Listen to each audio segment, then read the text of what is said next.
Battle for the East, how Heraclius rewrote history. What if I told you that one emperor, armed with nothing but a shrinking treasury, a half-starved army, and a flair for divine drama, outwitted the most powerful empire of his time, not by brute force, but by psychological warfare, nomadic trickery, and a few well-timed retreats? How did Heraclius, the underdog Byzantine emperor, turn a doomed war into a masterclass of imperial revenge? And what was the secret behind Heraclius's campaigns that made them so legendary? They're still studied by generals today, even though his victories were lost within a decade. So grab your scrolls, sharpen your curiosity, and prepare to witness the rise, fall, and fiery finale of the last great war of antiquity. Because once you start watching, you won't want to blink. Now let's dive in.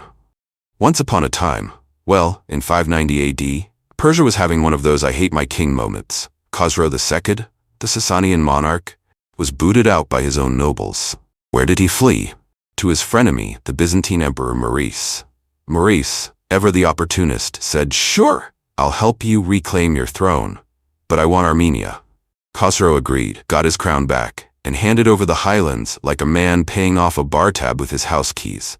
But karma's a Byzantine general with a grudge. In 602, Maurice was murdered by his own mutinous troops. Khosrow, now comfortably back on his throne, saw this as the perfect excuse to declare war. "I'm avenging my benefactor," he cried, while secretly rubbing his hands and plotting to snatch back Armenia, Syria, and maybe a few beachfront properties in Egypt. The next 20 years were a slow-motion train wreck for the Byzantines. Khosrow's armies steamrolled through the empire like a Black Friday mob. Antioch fell in 610, Jerusalem in 614, Jerusalem, and Alexandria in 619. The Persians were so deep into Byzantine territory, they were practically picking out curtains for Constantinople. Meanwhile, the Byzantines were broke, bitter, and besieged. Constantinople was a hot mess of mutinous soldiers, empty coffers, and desperate tax collectors. The Balkans were being chewed up by Avars and Slavs, while the Turks were poking Persia from the Caspian coast like a kid with a stick. In Ctesiphon, Khosrow's nobles were getting twitchy. They'd helped him rise, but now they were wondering if they'd created a monster. The Persian king was spending their money, their men, and their patience. In 610, the Byzantines pulled a classic, when in doubt, revolt maneuver, and installed Heraclius as emperor. He inherited a flaming dumpster of an empire. His treasury was empty, his army was demoralized, and his enemies were practically redecorating his provinces. But Heraclius had two things going for him: grit and a flair for divine marketing. He teamed up with the church and reframed the war as a holy crusade, Christianity versus pagan Persia. Taxes, sacrifice for salvation; currency debasement, spiritual investment; church treasure confiscation, God's down payment. Miraculously it worked. The people grumbled, but they didn't revolt. The army stayed loyal, and Heraclius began to rebuild. By 622, Persia had gobbled up Syria and Egypt, but it was starting to look like a snake that swallowed a porcupine. Khosrow had no clear plan. He didn't build a navy to take Constantinople. He didn't annex Anatolia. He just kept the war going, possibly to keep Heraclius from sleeping at night. Meanwhile, Heraclius had a crystal-clear goal: end the war. But Khosrow refused to negotiate. So Heraclius dusted off the old Roman playbook. If they won't talk, march on their capital. The Euphrates route was blocked, so Heraclius chose the scenic route through Armenia and Transcaucasia, a mountainous, trap-filled nightmare. But it had pasture for cavalry, fewer fortifications, and a bonus: the Turks, who hated Persia and were open to a joint attack. To pull this off, Heraclius had to strip his army of baggage, no royal tents or wine barrels. Lead the campaign himself, first emperor to do so in 200 years. Bribe the Avars to stop raiding the Balkans and survive a near kidnapping. With all that done, he set off in spring 622 with 15 to 20,000 troops. The Persians had 5 times that number, but they were scattered across Syria, Armenia, and garrisons. Heraclius rendezvoused with his army in Anatolia. The Persians, thinking they were clever, launched another invasion from Armenia. But Heraclius wasn't playing defense anymore. He charged east into Armenia, forcing the Persians to chase him. Then came the pièce de résistance, a feigned retreat. Heraclius lured the Persians into a valley, turned around, and smashed them. It was a textbook step tactic, and it worked like a charm. With winter approaching and victory in hand, Heraclius returned to Anatolia. But peace was short-lived. The Avars broke their truce, and Heraclius had to pay them off again before resuming his campaign. Heraclius now had two goals: coordinate with the Turks for a joint strike, push deeper into Persian territory.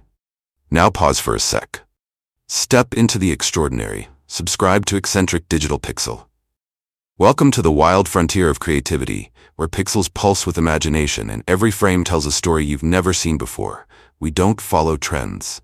We are a community. Go to the comment section, drop a comment on your favorite scene of this story. Also smash that subscribe button and ring the bell to never miss a masterpiece. Because normal is boring, and you were born to see the world differently. The year is 624. Heraclius, fresh off his first campaign, is back in the saddle, literally, and galloping into Armenia, like a man late for his own coronation. But this time, he's not just playing defense, he's got intel. And it's juicy. Word on the imperial grapevine is that Khosrow II, the Persian king with a flair for drama and a talent for making enemies, is holed up at Adur-Gushnasp, a palace temple complex in western Iran. He's personally training a new army, possibly for a fresh invasion of Anatolia, or maybe just to flex in front of his nobles. Either way, he's within striking distance. Heraclius doesn't waste time. He bypasses Persian fortresses like a speedrunner skipping side quests, and by June, he's deep in western Iran. Khosrow, caught mid-pose in his warlord cosplay, panics. He scrambles together a defense force made of second-stringers and temple guards, which Heraclius promptly steamrolls. The Persian king flees south to Mesopotamia, probably muttering, "This wasn't in the script." Then comes the pièce de vengeance. Heraclius desecrates and destroys Adur-Gushnasp. It's payback for the Persian sack of Jerusalem, but also a PR masterstroke. The nobles of western and northern Iran, already fed up with Khosrow's antics, now see their king as the guy who couldn't even protect a sacred site. With Khosrow humiliated and the Persian defenses in tatters, Heraclius shifts gears. Winter is coming, and he's not about to freeze in the mountains. He heads north, pillaging as he goes, aiming for Azerbaijan, the perfect place to rest, recruit, and rendezvous with the Turks, who are now warming up their horses for a Persian beatdown. But spring 625 brings a plot twist worthy of a soap opera. Khosrow, now fully unhinged, sends not one, not two, but three armies to crush Heraclius. From the south, a freshly raised force marches north. From the northeast, General Sharbaraz blocks the route to the Black Sea. From the west, another army crosses Armenia to deliver the final blow. Heraclius' army panics. Some recruits desert, others demand a retreat to Anatolia. Heraclius, ever the strategist, lets them vent, then points out that Sharbaraz is blocking the way home. "So unless you fancy a scenic death march," he says, "we fight." Heraclius pivots like a chess master. He avoids Anatolia and instead re-enters western Iran, scattering the southern army like confetti. Support our channel while you shop. Looking for great deals, unique finds, or just browsing for your next favorite product? We've partnered with Amazon to bring you a curated selection of items, from tech gadgets to home essentials and everything in between. Click the link in our description to explore a wide variety of products. Every time you shop through our link, you're not just getting what you love, you're helping support our channel and fuel more epic content like this. So go ahead, treat yourself, and help us keep the stories flowing. Thank you for being part of our journey. Sharbaraz, fearing another pillaging spree, chases him and walks straight into a trap. Heraclius defeats him in open battle, then turns west and routs the Third Persian army. With Persia's defenses in disarray, Heraclius pillages western Iran again, third time's the charm, then returns to Azerbaijan and withdraws to Armenia for winter. Sharbaraz follows at a respectful distance, which is military speak for, "Please don't hurt me again."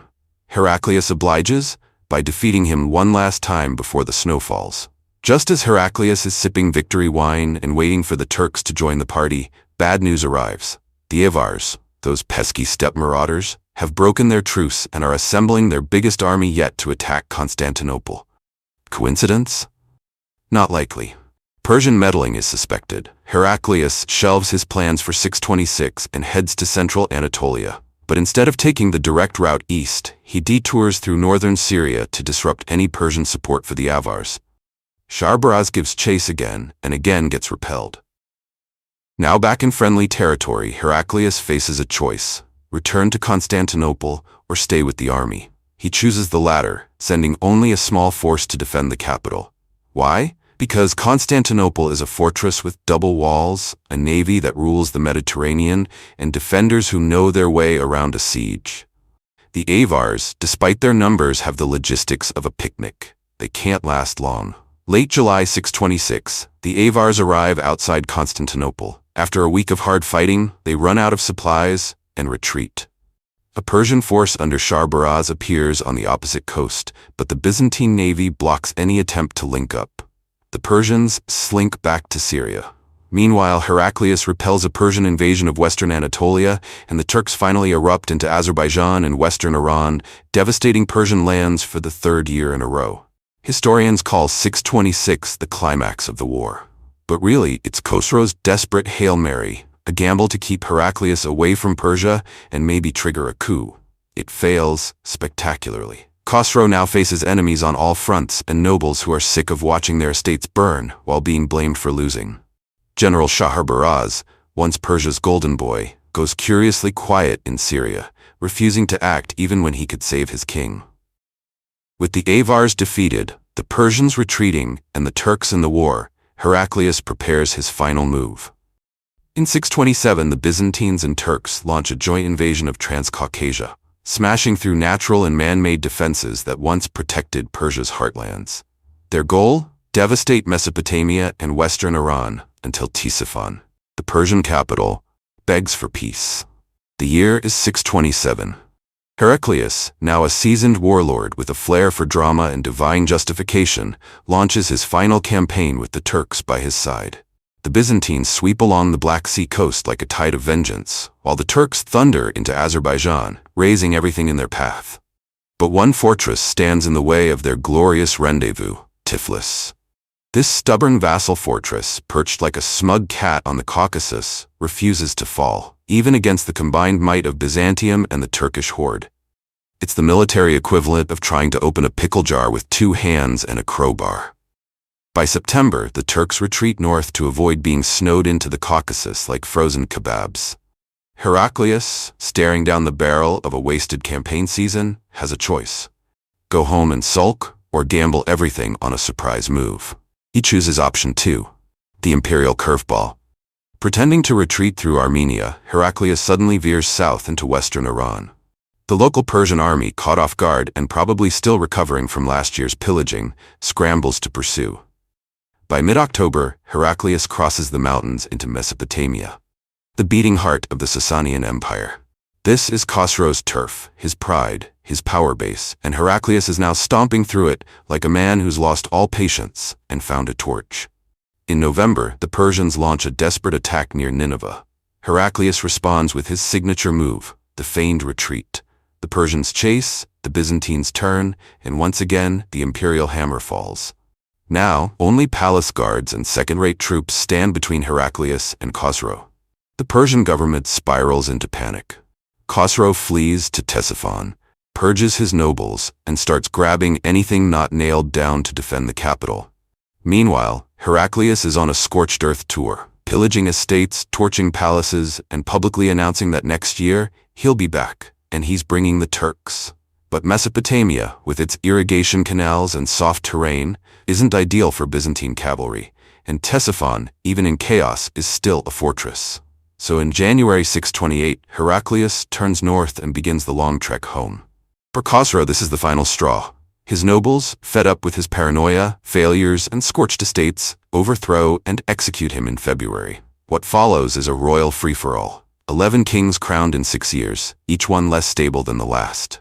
With Persia in chaos, Heraclius doesn't need to fight for Syria and Egypt, he simply walks back in. By 630, the Byzantine Empire has reversed all of Khosrow's conquests. It's a triumph of strategy over brute force, and Heraclius is hailed as a savior. But just beyond the horizon, a new force stirs in the Arabian desert. The Muslim Arabs are rising, and the empires of old are about to face a challenge unlike any before. Heraclius didn't win by smashing Persian armies or retaking cities. He couldn't, the resources weren't there. Instead, he went for the jugular, pillaging Persian heartlands, sowing fear among nobles, and forcing withdrawals through psychological warfare. His campaigns didn't just end a war, they collapsed an empire. And though his gains would soon be lost to the Arab conquests, his methods became the blueprint for Byzantine strategy in the centuries to come. Next up, the Battle of Bursa. If you thought Heraclius was done, think again.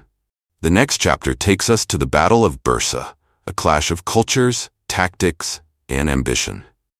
So if you love history served with intrigue and imperial sass, don't forget to follow, subscribe, and click that notification bell so you never miss a drop of our most thrilling stories.